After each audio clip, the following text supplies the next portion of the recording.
On va quoi adorer le Seigneur? Les gens qui parlent la langue, on va adorer le Seigneur pendant 5 minutes.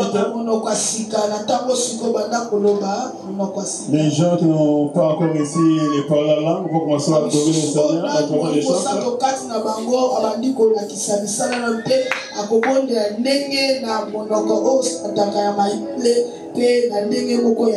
Là, les chants vont nous aider avec ces cantiques.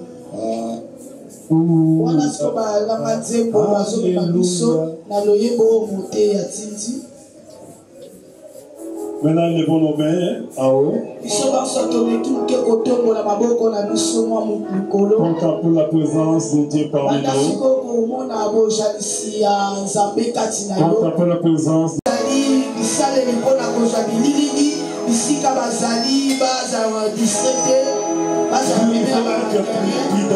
suivez-moi de cet esprit.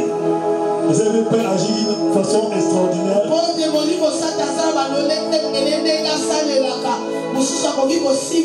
Pendant la prédication, même après la prédication.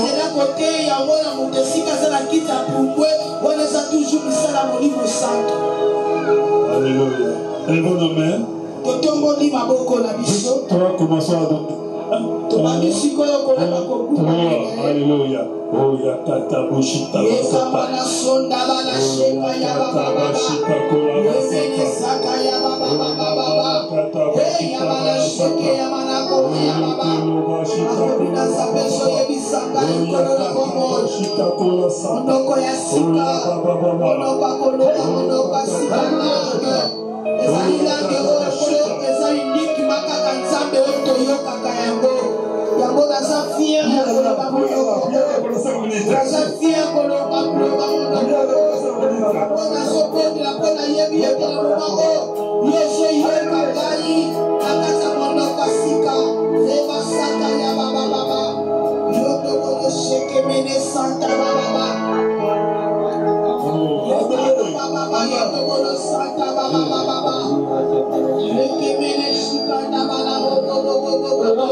Hallelujah.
Merci l'Esprit de gloire. Merci l'Esprit de gloire. Les gens des matériels, les caméramans, attention pour vos appareils.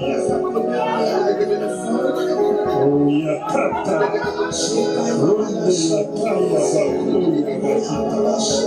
Le feu est là.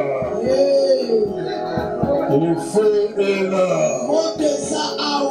La gloire est là.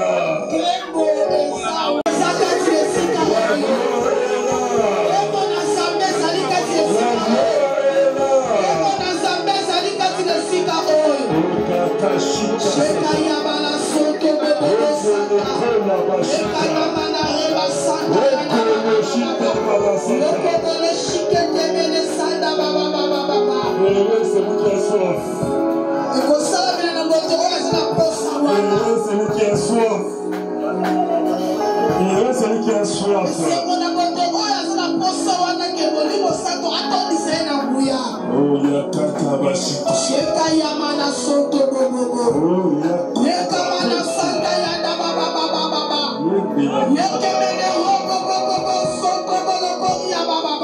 Merci Saint-Esprit. Nous voici devant ta présence. On peut faire des théories sur ta présence, mais ça c'est la vie, Seigneur Dieu.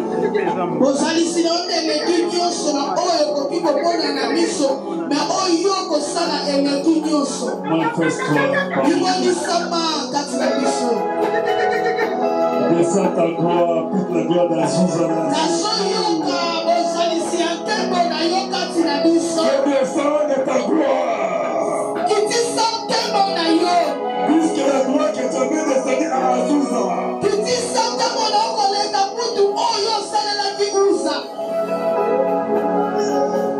Dans nos vies,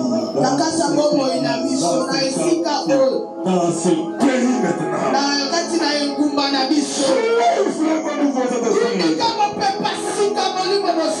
Au nom de Jésus.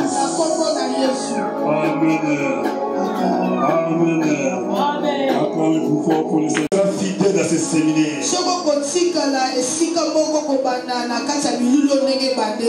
Moura milliardaire. Timura milliardaire. Je dis millionnaire mais et puis milliardaire. Timura milliardaire. Reçois. C'est là.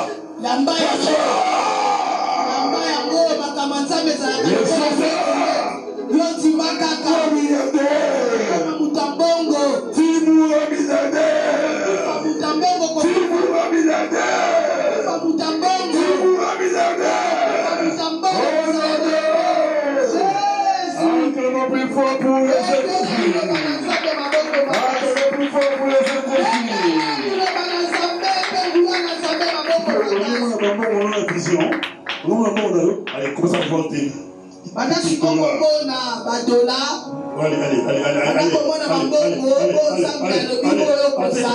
je te donne les dollars, les millions.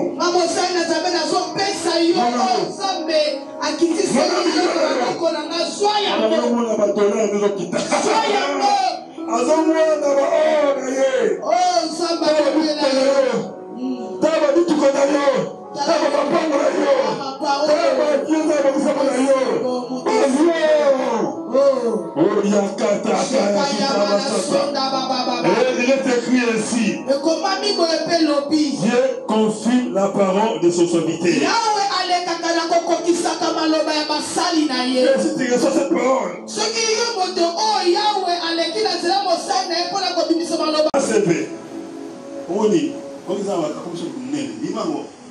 Amen. Amen. Amen. Amen. Oh. Amen. Oh. Amen. Oh. Amen. Oh. Oh. Oh.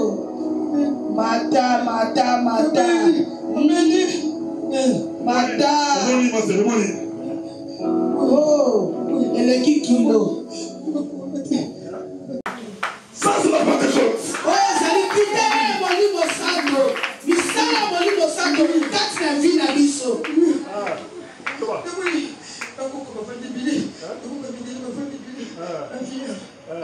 Oh!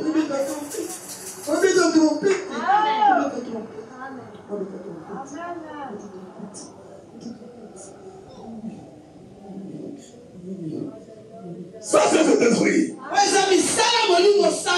Ça, c'est le Saint-Esprit.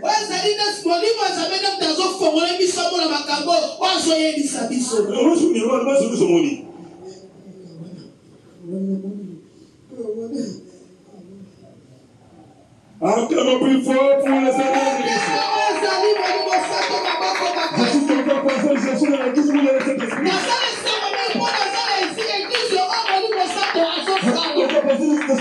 Il n'y a pas de match là.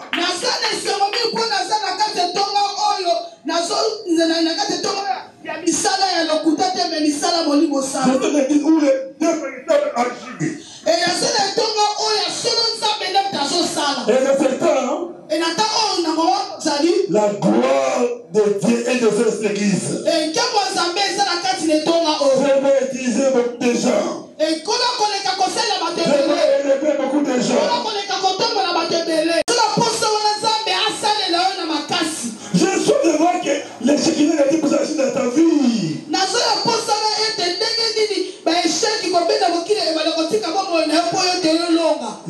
Les Shekinah agir dans ta vie.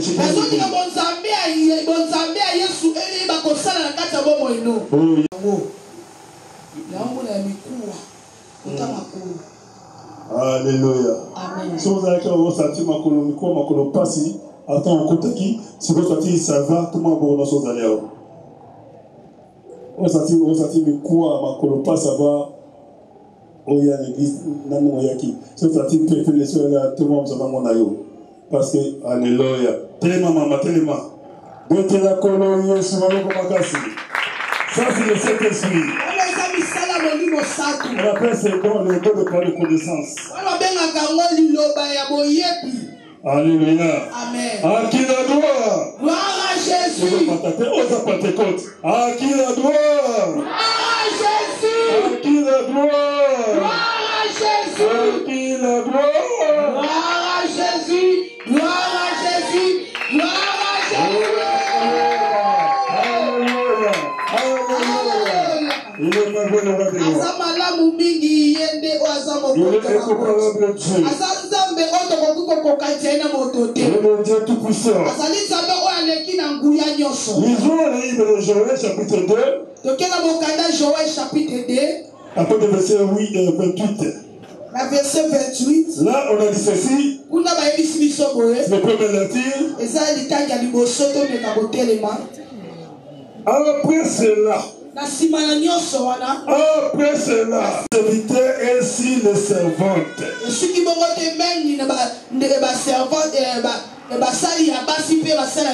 Dans ce jour-là, j'ai répandu mon esprit. Je ferai paraître des prodiges dans le ciel. Et sur la terre,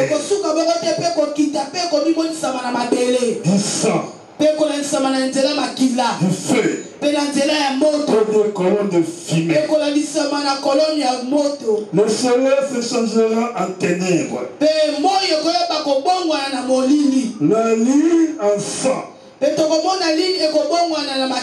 avant l'arrivée du jour de l'Éternel, de ce jour grand et redoutable, de ce jour grand et terrible. Alors quiconque écoutera le nom de l'Éternel sera sauvé. Le salut sera sur la montagne de l'RDC. Ainsi Kinshasa. Comme a dit l'Éternel, et parmi les réchappés de l'Éternel de l'RDC. Betela maboko, betela Yesu maboko makasi.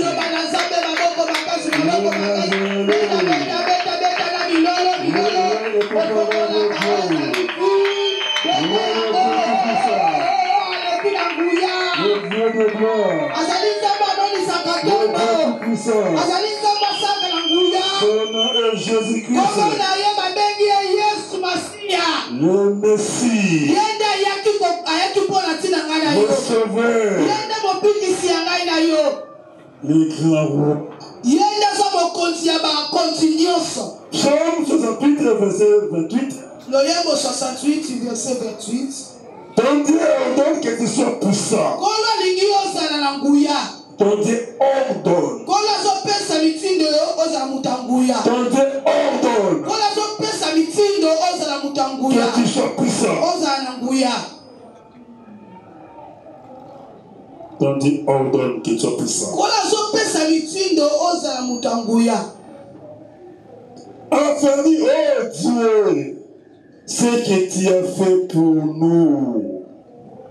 Affermis, oh Dieu, ce que tu as fait pour nous. Affermis, ce que tu as fait pour nous. Ça veut dire rend fort, inébranlable. Que ça ne puisse pas bouger, constant, fixe. Ce que tu as fait pour nous. Wana eza libondeli oyo ezosalama mpo na ntina moto azomiyebani azomi comprendre na oyo nzambe asala mpo na ntina na biso. Alléluia. Amen. Awa alobi affermi, soki affermi donc telemisa mbui. Alléluia. Abi nzambe, nzambe apesi ordre ozala puissant.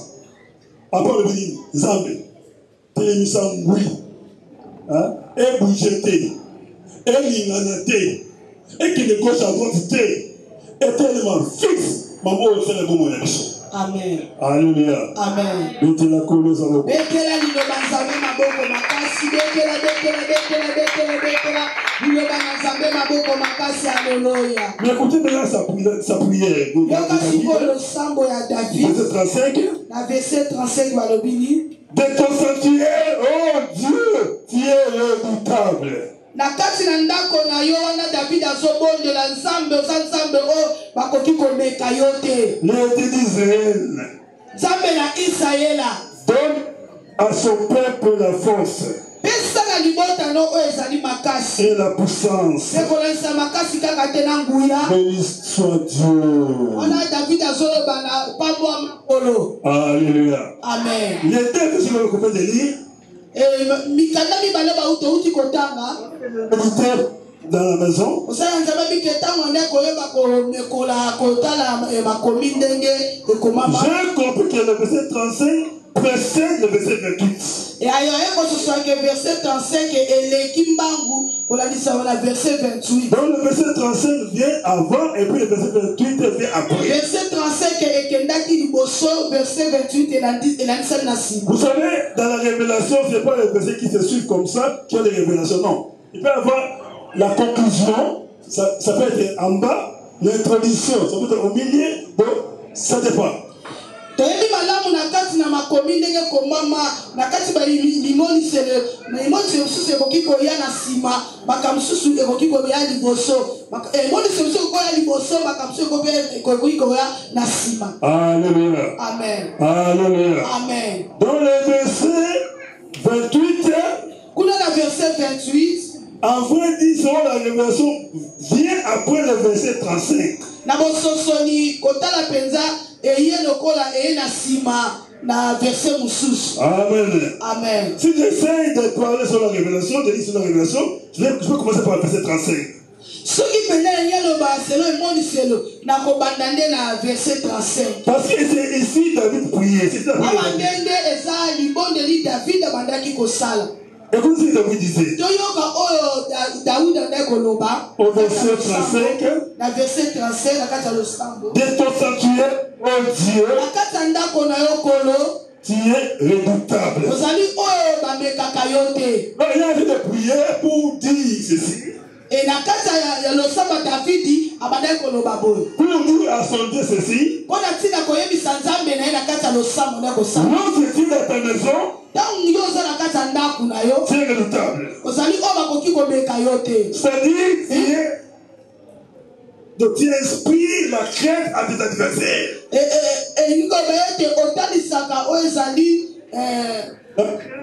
La paix. otalisaka kobanga pe sombo epai bangunya doba kwa kopusa na te. Moi, je dis dans ta maison, Tango za kata ndaku na yo. vous savez que tes ennemis tremblent devant toi. Bangunya baeba kakolenga po ete bamona présence neza na kata ndaku wana. Alléluia. Amen. Alléluia. Amen. Soyez ici, mon frère, ma soeur. Zala ande ko mwasi pe Je mobali veux que tu sois attentif. nazolinga ete kati na ope olanda mpenza maloba nzambe Que personne puisse se distraire maintenant. moto moko te abimisa makanisi no libanda Parce que chaque mot a son onction. liloba moko ezingami na mafuta na Peut-être écrit la révélation n'existe pas dans une phrase. ta mosusu liloba kaka oyo ekomema bofongwani kati na yo eza kolandisa maka ndenge ezobimela Si tu rates cette fois-là, soki ndenge ezobimela soki oza na makanisi libanda okoki mpe koperdre oyo eza emoniselo tu rates tous les kits.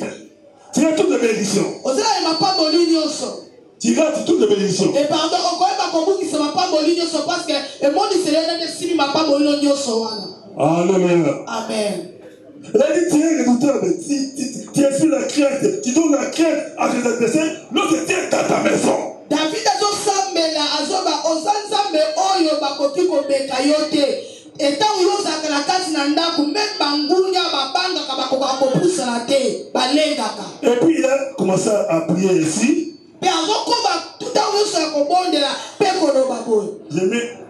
Israël par LDC. Parce que dans Congolais. Mosala Nzambe azwi Israël achange yango na kombo ya RDC parce que yaza mutu abotami na RDC. David est pris, c'est moi qui prie maintenant. David lelo azate mosala Nzambe ne mutaza yanga tie sika David atie. Alléluia. Amen. Yo prie aux David lelo. Mosala Nzambe bezaka yepete yo pe oza David lelo. Et là qu'on a dit ceci. Azokoba azoloba na losambo ne boye. Le Dieu de la RDC donne à son peuple la force. Nzambe ya RDC pesa libota na yo oyo ezali makasi. Bon, c'est toi qui donne la force à ton peuple. David azoba Nzambe yo nde mutopesaka makasi na libota na yo. Et la puissance. Esoki kaka makasi te nazosambela mpo yo nde mutopesa lisusu nguya na libota na Bon, yo. il demandait la force et la puissance. David azosenga na kati ya losambo na ye oyo eza makasi mpe nguya. Oh Dieu! Oh Yahweh! Tu es redoutable dans ton assemblée. Ozali Nzambe oyo bakomeka yo te. Tu es tout puissant. Ozali oyo oleki na nguya nyonso. Tu fais craindre tes adversaires. Obakisaka banguya mpe banguya balengaka yo. Pendant que tu es dans ta maison, Bango yo oza na kati ya ndako. les adversaires tremblent devant Banguya toi. bisika bazali balengaka. Parce que tu es comparable. Ozali oyo tokoki kokokanisa yo na moto te. Je te demande, oh Dieu, Nazosenga yo nga David oyo Yahweh. donne à ton peuple la force et la puissance. Esala libota na oyo ezali makasi mpe nguya. C'est la prière que moi j'ai fait pendant 3 Eza oyo jours. eza libondeli nga David nazosala. C'est la prière que j'avais fait pendant 3 jours et je l'ai fait toujours. Eza libondeli oyo nde kosala ntango nyonso na mikolo misato nazalaki na kati ya kobatama. Seigneur, Kolo mobikisi. donne-moi la puissance. Pesanga nguya. Donne ton église la puissance. Pesa etonga no nguya. Donne-nous la puissance. Pesanga biso nguya. Et puis j'ai changé encore. Donne aussi la puissance à cette action. Nabakisi lisusu nguya yango na kati ya misala. Parce qu'elle est désirée pour la puissance. Nous ne plus. Engumba RDC sebungisi nguya. L'église n'a plus la gloire. Etonga nkembo eza lisusu te. L'église n'a plus la gloire. Eglise ebungisi nkembo tozalaki na Nous pas été ennemis. Voilà. Et t'as Oh. Nous avons besoin que l'hypothèse t'aborde. Mosenga lipata one sika etelembaki yeba na sikoyo kotambola. Nous avons la puissance de Dieu dans nos vies. Ezala mposa nguya nzambe esala na bomoi na Ce biso. sont les thèmes que nous avons partagés pendant ces 3 jours. Yango te atina mama likambo oyo tokofongola bapanda mikolo oyo. Dieu veut que tu sois plus fort. Nzambe alingi ke ngai na yo tozala batanguya. Dieu veut que je sois puissant. Oyo alingi ngai azala motanguya. Maintenant, au verset 28, Sikoyo na verset 28 balobi boye. maintenant Dieu a répondu. Mala moko nkolo sikoyo ayanoli David alobi boye. Dieu a répondu. Yawe ayanoli David alobi boye. Maintenant, Sikoyo David a prophétisé. bala moko David abandi kosakola. RDC, Engumba RDC. centre missionnaire, Centre missionnaire. toi qui es ici, Yo muto ozaka te esika oyo. ton Dieu, Nzambe na yo. ton Dieu, Nzambe na yo. ton Dieu, Nzambe na yo. ordonne Azopesa mitindo. que tu sois puissant, Ozala nguya. que tu sois puissant, Ozala nguya.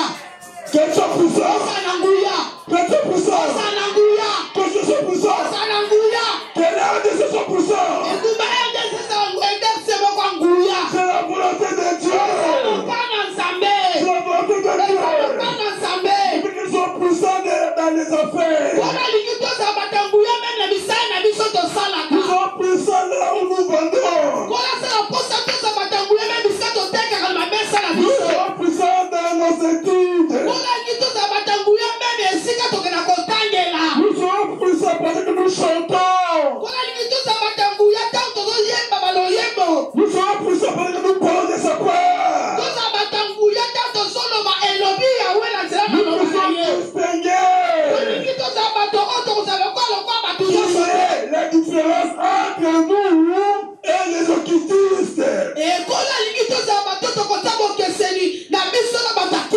Lorsque le réveil était à Kinshasa, toutes les bars étaient fermées. Les bars étaient devenus des églises. Les hôtels étaient devenus vides. Parce que le vent du Saint-Esprit à Kinshasa. Nous autres, nous sommes devenus comme des fous pour Jésus-Christ.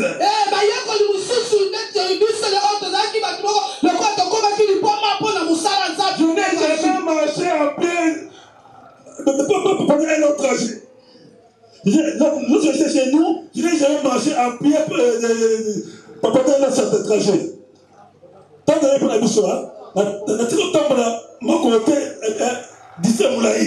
Voilà, mais à cause des réveils, natika molemo liselo da osenza bazoloba atika mukomoko tokotambola trajet mulai na makolo boy mais natina emoli liselo pola kopanda saumana pola koyebisa bantu pona tina na Yesu atambola makolo tam trajet mulai on parle juste seulement où là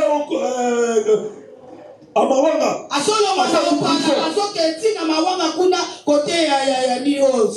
n'ai pas l'argent de transport, j'ai pris des prières pour aller prêcher là-bas. Parce qu'on avait une série de prières là-bas, à Amawanga. J'ai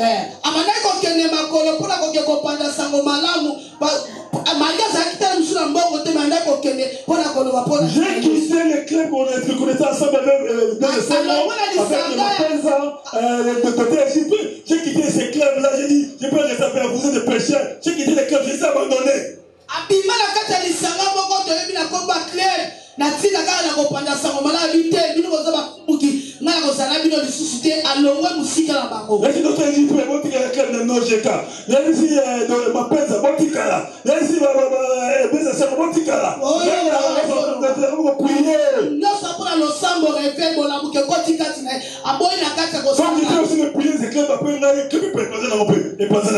na sima mosala nzambe lisanga na pe panza je dis à tes équipes il faut comme ça prier ayebisi docteur Jipater abisabike ayebisi atangwana il faut odimela Yesu bana kosambela j'ai donné l'invitation pour aller à Simba apesi docteur Jipe invitation pour être tangwana tozaki na groupe de prière na Simba aya alande kuna alléluia amen alléluia amen on a bon messe bon messe so papa pengui alléluia la première invitation on ko yati avant prier Simba toi nanga ko passer nanga ko passer na ngai alléluia à cause du réveil tina bolamuki ya Yesu si les choses sont sur toi soki molimo satu kati na bombo eno azali on ne se pas mal voilà on tire ma camarade de ma péwana alléluia mais je ne comprends pas toi c'est cet esprit tu ne peux pas te séparer avec les vieux amis na comprendre yote yo sala molimo satu ozoko kotika baninga mabete ndenge ni ça sauf seulement d'être ensemble avec eux kama poso za kala bango kaka babete na koma solo boko oyo ozomona ke ezobala na tela bonzambo sana yango cet esprit c'est l'esprit de feu molimo satu za molimo na moto l'esprit de feu molimo na moto c'est qui est encore grave oyo za likama koleka ils ont cet esprit mais ils ont appris cet esprit il faut des péchés dans l'église bango mais bazokoka komitika teke molimo satata musabango nesika batika molimo satata musabango bazotika basumu nde etamusa bango bazosumuka kako ils attaquent les pasteurs pour se sanctionner vous allez comment ozosela mobate pate apesa etundu ils sont passés pour une malédiction soki mobate pate abiso vanda ezabilaka mabe tokilaka ngo te alléluia amen des fois je suis résistant des fois je suis permis mikangi nanu mande pasi wana azosanti lokola molimo azotika pese tu mais azomikanga azomibombaka pa yebi ayebi importance c'est très grave ezali kama makasi c'est très grave ezali kama makasi donc vous parlez le diable vous parlez la sorcellerie on pas qui paraît satana mandoki bazotinike biso mipepe makanisi mabe maloba mabe pa ya kiparate nyosala satana lingike bamema metodi moko po ete baporte fongama makambo ya mabe esama na kati ya vie vous croyez que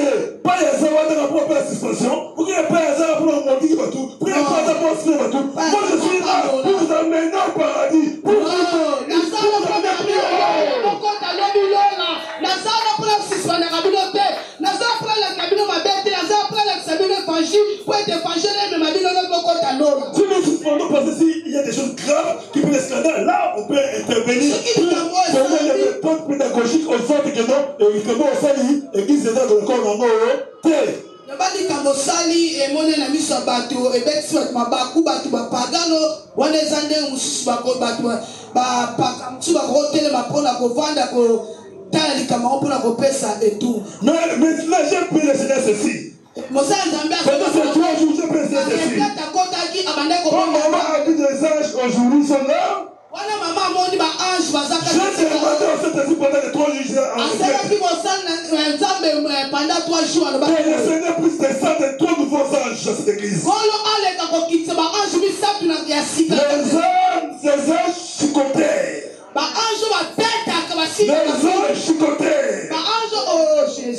Premier ange chicoté sera dans la porte là-bas. Et une autre ange sera immobilier à l'église ici. Une autre sera là-bas. Vous qui t'envoûtez, qui ne pouvez pas changer, qui ne pouvez pas transformer. Il y aura des anges qui vont vous frapper à la porte. Tu vois comment ça va les anges aller comme ça te frapper de ce côté. Et te dit, réponds-toi, confesse à toi, confesse à toi.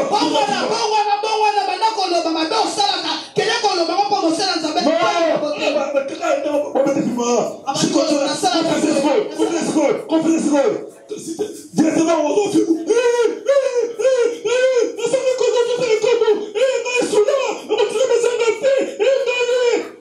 Alléluia. Amen. Alléluia. Amen. Voilà pourquoi.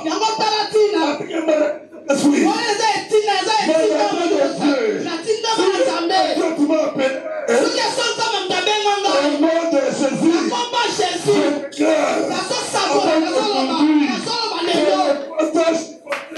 cette église. Que les 3 anges chicotés de cette église. Descends maintenant. Commençons à prier. Au nom de Jésus. Et elle est dossier. Si tu as dossier, c'est la bateau là-bas dans la zéro, on va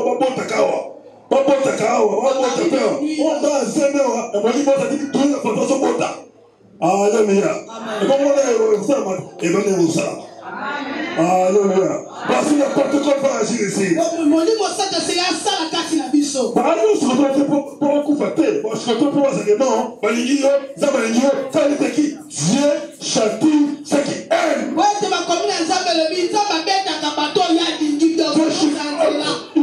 Ses enfants, lui.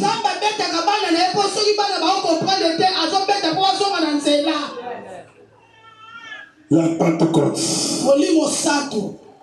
Oh Dieu! Oh Yahweh! Oh Dieu! Oh Yahweh! Donne à ton peuple la puissance.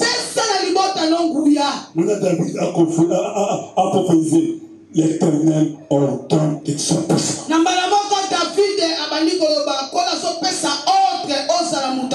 Moi, je te dis ceci, mon frère, ma soeur. L'Éternel ordonne que tu sois puissant.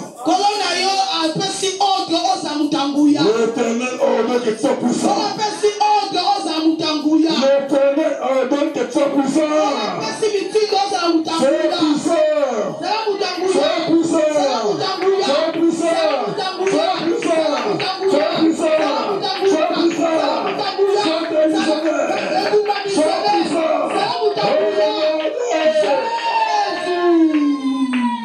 Oh, et puis il a commencé à prier. Il a commencé à prier. Il a dit ceci. Affermis, oh Dieu. Affermis, oh Dieu. Ce que tu as fait pour nous. Quand l'ami veut dire rendre stable, rendre constant. Kotika mutnia position ya malamu na lolenge moko ya malamu yo akoninga na terre ke na gauche na droite te laza mutaza na position moko o ya malamu.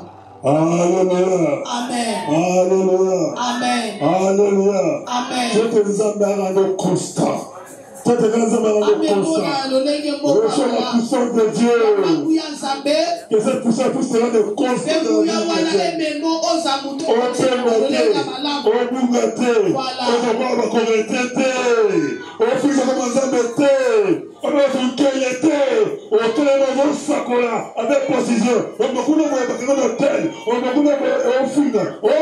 Non. Ça va être constant. Ça va être constant. Ça va être constant. Jésus. Bosana zababi tamu yozo sakola. Esa libande za nakati ozalonege moko.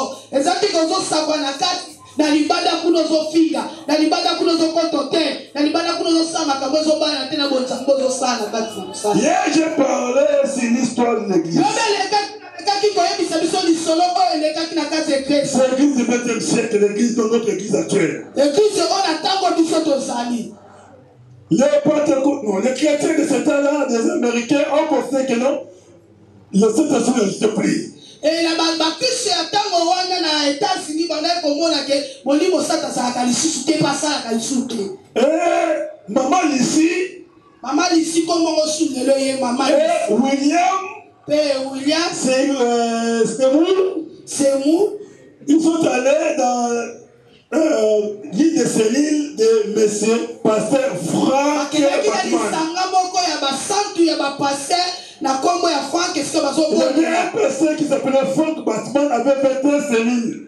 Et ça, mon batteur pas tellement qu'on a bien comme Franck Azaki n'a 21 cellules, mais ici comme un groupe prière 21. Alors ici, lorsqu'on avait resté la grâce, l'onction. Tant on décolle ici à Joaki Ngolu ya mafuta gonzabeka tina ekitaki. On commençait à l'inviter par-ci par-là pour parler de Jésus-Christ. Et bamanaki bakoma kisiko kobela bipa union sopona kolobatina Yesu latina mafuta oya swa. Malgré tout, elle était noire. Atako zaki moyibo moyido. Mais elle a brisé la loi qui est assez des noirs d'être ensemble avec les blancs. Alekana kila kompuka mipeko o etsama kike batu moposo moyindo na batu poso pembe bakoki kozala esika bokote mama lisi apuka ki. Ça s'appelle la loi de Jibicron. Loi ngo babenga loi ya Jibicron. Qui a empêché aux noirs d'être ensemble avec les blancs. Bana kopekisa baposo moyindo baza na esika bokote na baposo pembe. Si un blanc entre dans un bus, les noirs vont laisser la place devant aux blancs et les noirs seront derrière. Ceux qui posent le mohindo à côté de la bisiwana, et avec posé place à la carte de la bisiwana, ceux qui posent le mohindo à côté, à mon posé le on dit à côté de la bis. Et puis, bah non, bazaki. Bah non, on y est, on sort, on moni bosso, on va dans stima. On dit, on dit, il y a beaucoup de bosso. Ceux qui ont dit, il y a la zéla.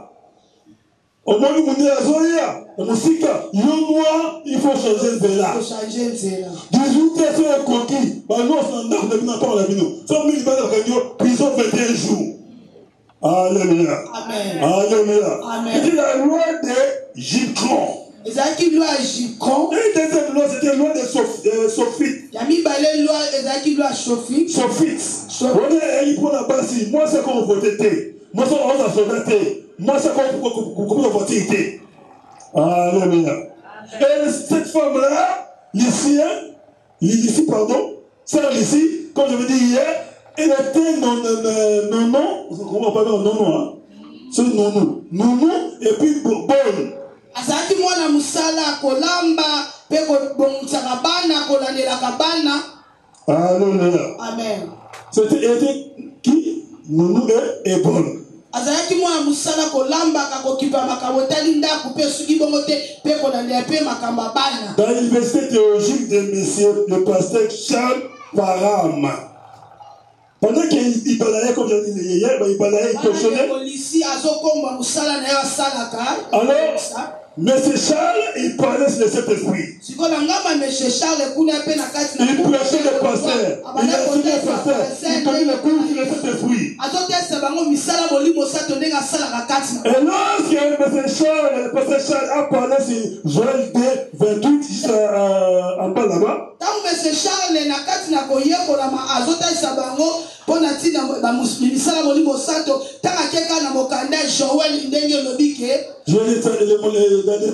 Je me suis touché. Vos filles prophétisent. Moi, je suis une fille, non? Promesse est pour moi aussi.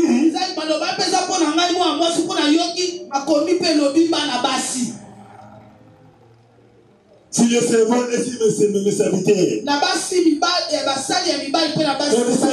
Je suis moi. Si c'est prophétie, si c'est aussi pour moi, avant que les autres esprits puissent toucher ces gens-là qui sont là-bas, quand il faudrait qu'ils puissent commencer à me toucher d'abord.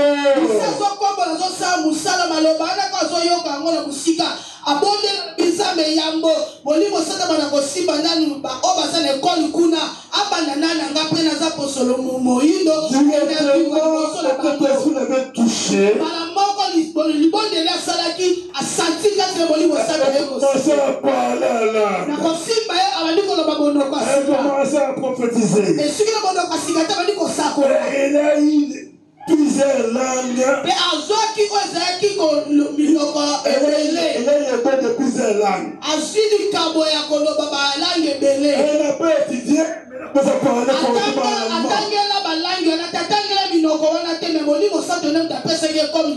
m'a parlé l'allemand, l'anglais, l'espagnol, le français. Plus de 6 langues.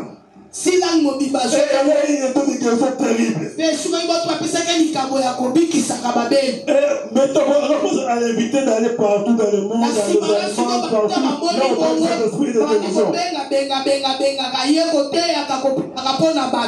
Il a commencé à prier pour des gens passer par là. Et les enseigner sur les esprits et sur la guérison de miracle.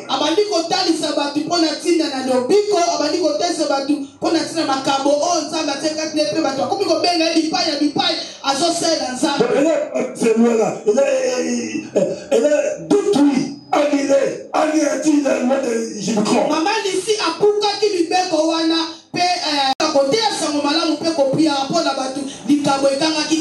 Encore de sa grâce, elle a permis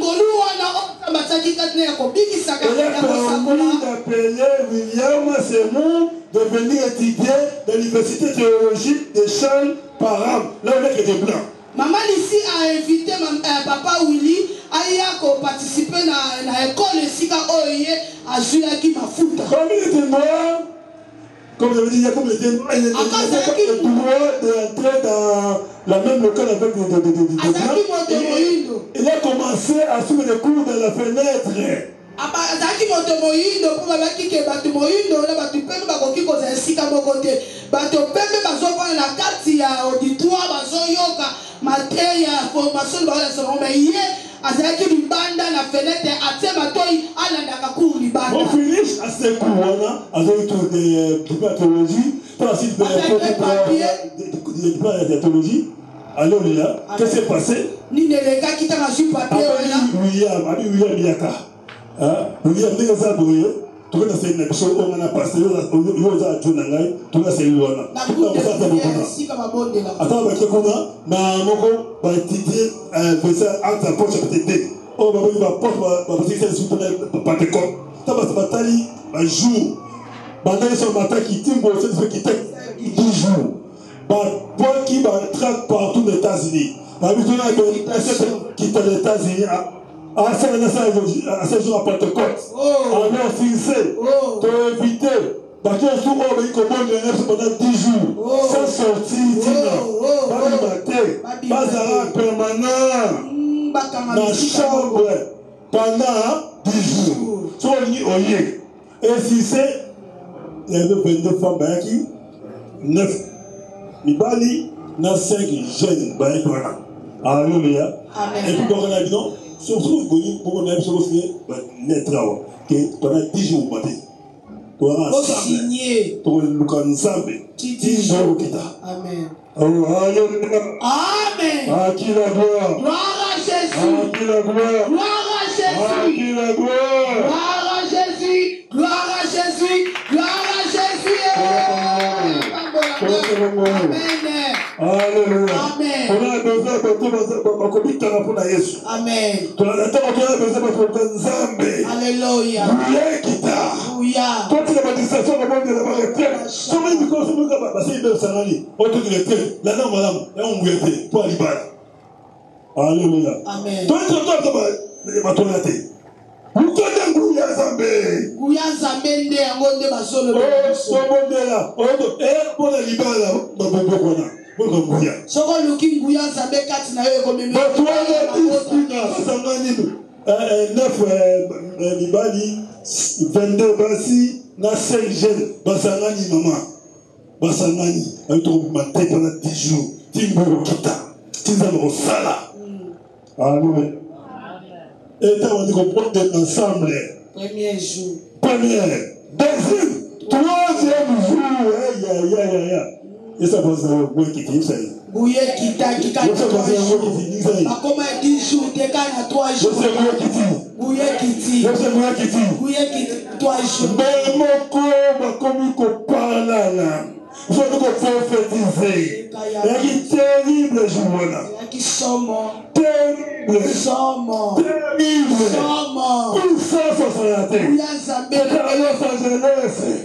maintenant les gens commencent à tomber dans la rue sous l'onction. Les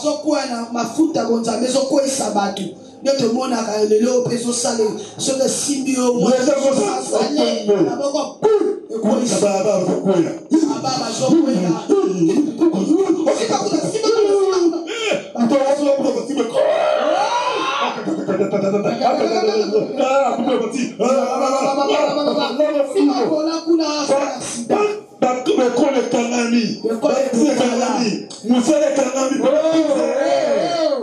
alléluia. Parce qu'il y avait la puissance qui est descendue. Une autre ça s'appelait Gélimou.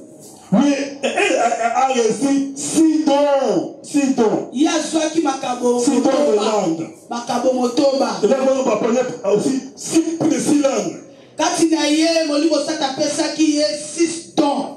Alléluia. Non, clavier, avec un piano, avec un piano et correctement, avec des mélodies extraordinaires. Mais mon livre, ça te parle en bas, moi, t'as oublié Kitty, et Mémi a dit aussi, bah, t'as dit qu'au bêta, père juriste, mais bah, t'as dit aussi, maman, père, bah, dit qu'au Kangola. Eh, bah, dit que, oh, bêta, incroyable. Alléluia. Amen. Seigneur Saint-Esprit. Directement, parce que le département est venu l'église. Voilà. Donc, avant de faire le département, et puis, vous avez quitté, on se quitte, mais la ville, non, la ville, pardon. Hein? Pardon. Parce qu'il y a un moqué. Hein? Ah, parce que c'est un homme. Vous avez ça, vous avez dit, au mot salaud. La seule qui se passe. Parce que le placement a dit à Jouza. Alléluia. Et tu as vu la Zoubuna.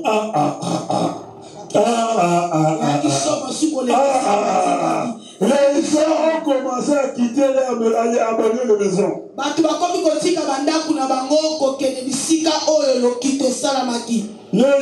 ont quitter alléluia. Amen. Plein à craquer. Toujours quoi qu'on doit cet esprit-là. Toujours notre monde entier. Alléluia. Par les États-Unis.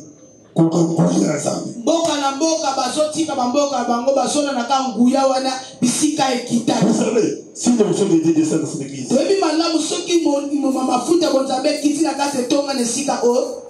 Ah, parce qu'on a fait les jours. Il y avait 2000 personnes à ce travail dans l'église. 2000 personnes. 2000 personnes à Tangwana mabongo ya motema. Donc, c'est comme mon pied. Alléluia. Amen. Donc, un miracle incroyable. Pourquoi? Parce que maman ici, et William Sebo Basanganaki.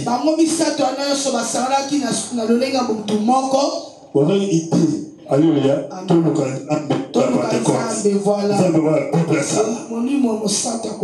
Alléluia. C'est ça qui t'a. Amen. Amen.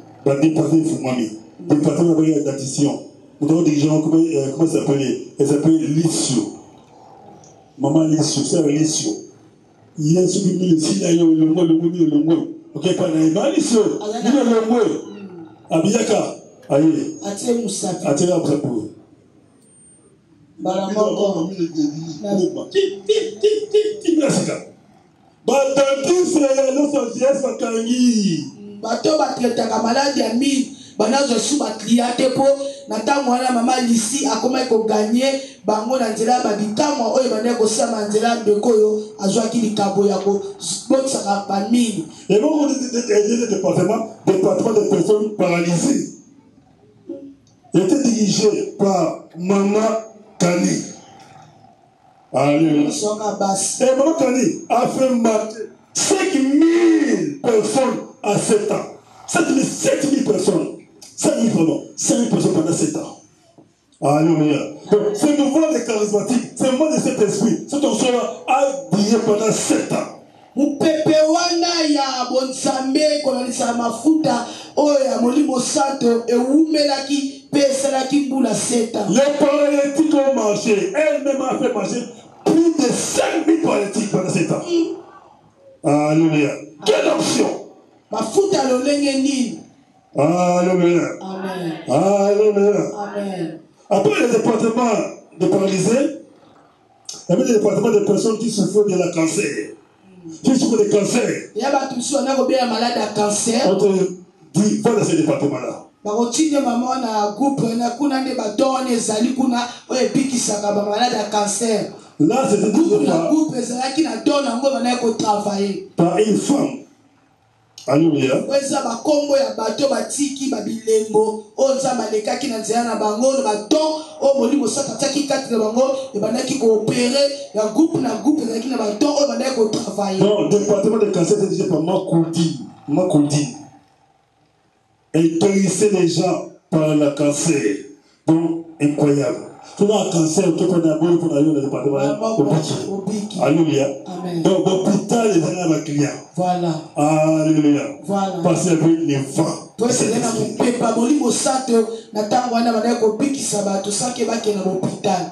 À part les départements de cancer, alléluia. Il y a une femme qui s'appelait Lorraine Landroff. Alléluia. Comme c'est 22, parce qu'il y avait 22 femmes, 9 hommes et 5 jeunes. Alléluia. Amen. Lorraine Landroff, elle était riche, elle avait beaucoup d'argent. Elle avait 3 villas. Amen. Hein? Vous allez là? Yesu nazaliwa. Yesu nazaliwa. Yesu nazaliwa. Yesu mona ngai. Yesu mona ngai. Yesu simba ngai. Yesu simba ngai. Longola nguya lisumu na bomo ngai. Longola nguya lisumu na bomo ngai. Yesu na kilo. Yesu sana kilo. Mama maroza c'est la ngate. Ona mona maloba ba okay sapo na ngai te. Saint-Esprit. Saint-Esprit. Mona ngai. Mona ngai. Saint-Esprit. Saint-Esprit. Sala ngai. Sala ngai. Saint-Esprit. Saint-Esprit. Visite ngai. Visite ngai.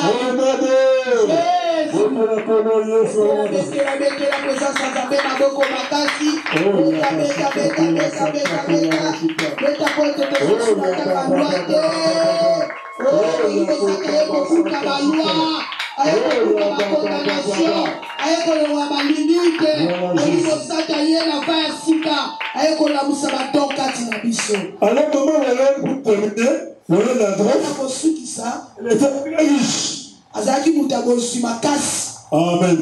Elle avait 3 villas. Azaki na villa misato. Elle a abandonné aussi ces 3 villas. Atiki asundoli ba villa misato wana. Elle a commencé à dormir par terre à l'église. Abandi konzima kola na se na kati na temple lokola goya atiki 3 villas na ye abandi kola na se. Elle avait des quêtes de dos terribles. Na kona nzela ya kolala kana se ba sacrifice wana Zambe ayeko kati na yeko tsa moko ya makasi na bomo ina ye po nini ase sacrifiaki. Elle a fait 3 villas. Plus de 7000 miracles. Na pang na ye na ngam na ye pe ko yasema na evangelise so pe ko prier pour na bato babika masalaki batebele babiki samaki na nombre o plus de 7000 miracles de récréation.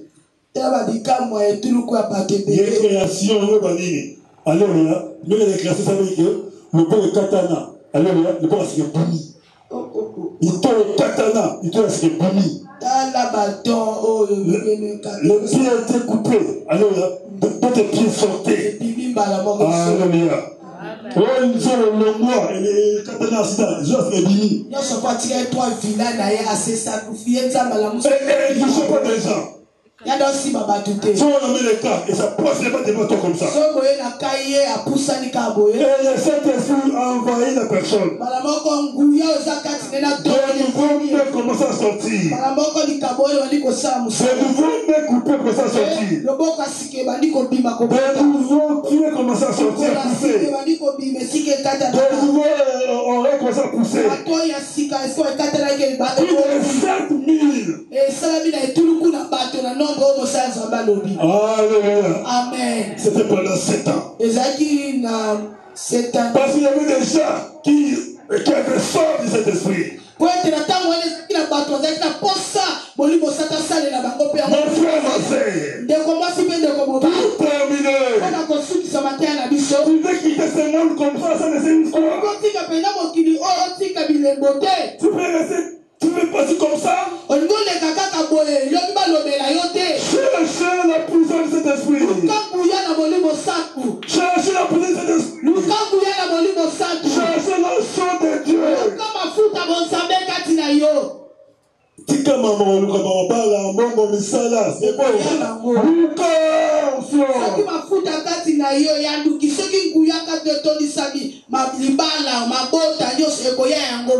Commencez à prier. Je cherche les gens pour utiliser. Je cherche cette église, une personne pour l'utiliser. Il y a une grande option ici. Et qui connaît pas de missionnaire. Et c'est la tête de Congo. Et c'est la tête de Congo. Oh éternel Dieu, donne à l'RDC la force et la puissance.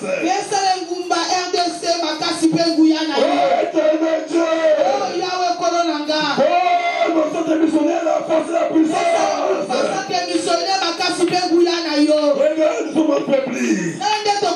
On a prêché notre corps. Parce qu'il n'y a pas la puissance. Si la puissance descend, quand je peux dormir dans ces lieux. Quand je peux dormir dans ces lieux. Parce que nous avons besoin de toi, cet esprit de Dieu. J'ai besoin de toi. J'ai besoin de toi.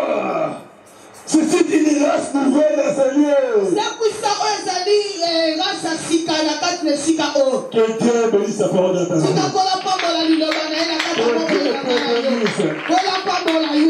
Que Dieu te rend puissant. C'est son volonté.